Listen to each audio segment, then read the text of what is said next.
Senate panel kicks out National Transmission Corporation President Melvin Matibag from the virtual budget hearing of the Energy Department. Matibag accuses Senator Manny Pacquiao of politicking while grilling Energy Secretary Alfonso Cusi Thursday, October 21. In the budget hearing, Pacquiao questions Cusi on how the Independent Electricity Market Operator of the Philippines, or IMOP, bagged the contract to manage the spot market. He states, one of IMOP's board members is Matibag's wife. Matibag then interjects. If Senator Pacquiao only read the IPIRA law, buong kwento nito eh.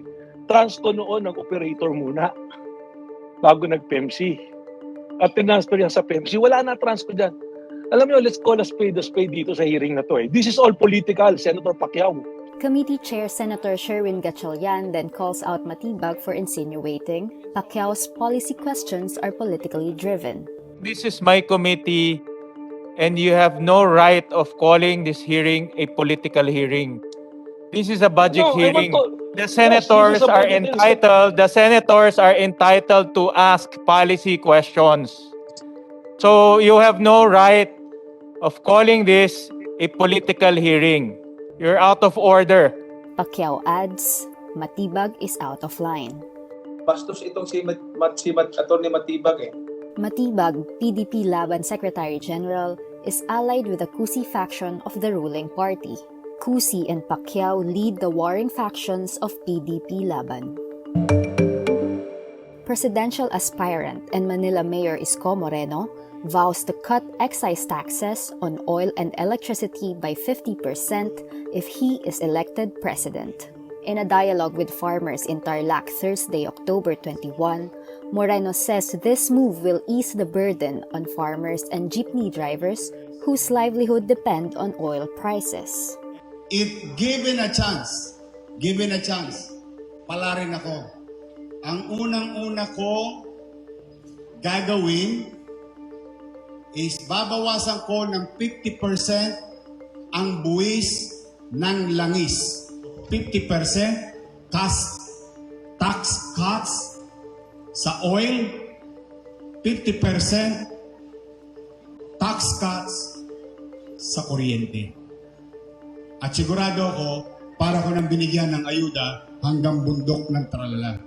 Economist J.C. Punong Bayan says, the proposal might help temper the rise of oil prices, but it might also erode government revenues which are much needed for the pandemic response.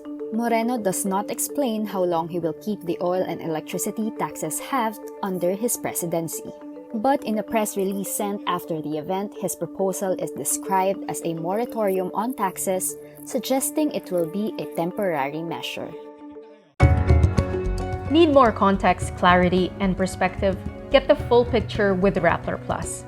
With exclusive content and events, you'll get an opportunity to discuss issues with reporters, experts, and featured guests while helping Rappler continue its fearless journalism. Join now. Russia reports COVID-19 infections with a new variant, AY.4.2, believed to be even more contagious than the Delta variant. The RIA News Agency on Thursday, October 21 reports, it is possible the AY.4.2 variant will spread widely. Researchers say that can cause the rate of new COVID-19 cases, already at record highs in Russia, to rise even further. The new variant can even replace Delta eventually, although the process is likely to be slow. In a statement, the Philippine Health Department says the country so far has not detected the AY.4.2 variant. Former President Donald Trump announces Wednesday, October 20, he is launching his own social media application called Truth Social on Apple's App Store. He says it will serve as a rival to the liberal media consortium and fight back against the big tech companies of Silicon Valley. A beta version meant for invited users is set to come out in November. Rollout in the US is slated for the first quarter of 2022. Trump was suspended from Twitter and Facebook in early 2021. He then sued Twitter, Facebook, and Google, in July, alleging they unlawfully silenced conservative viewpoints.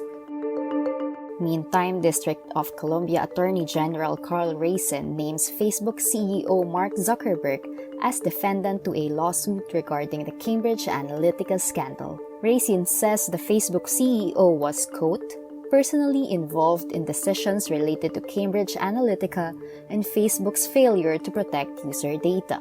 This is the first time a U.S. regulator specifically named Zuckerberg in a complaint. This may expose him to personal liability. The scandal exposed how British consultancy firm Cambridge Analytica improperly harvested the personal data of up to 87 million users to use in political campaigns. The nominees for the 2021 MTV Europe Music Awards or EMAs are in, and SB19 is the only Filipino act that made it to the list. The group is among the 6 nominees under the Best Southeast Asia Act category. The Best Southeast Asia Act award was added to the EMAs in 2013. Local EMA categories provide viewers and fans the chance to pick the best local act in their region. Past Filipino nominees include Ben and Ben, Nadine Lustre, James Reid, Moira de la Torre, and Sarah Geronimo. Geronimo was nominated thrice and won the award in 2014. Fans can start voting for SB19 on MTV EMA's website from Wednesday, October 20 until November 10. The awards night will happen in Hungary on November 15 Manila time and will be broadcast live on MTV channels. SB19, currently one of the biggest Filipino acts, is known for their hits Mapa, What, and Hanggang sa Huli.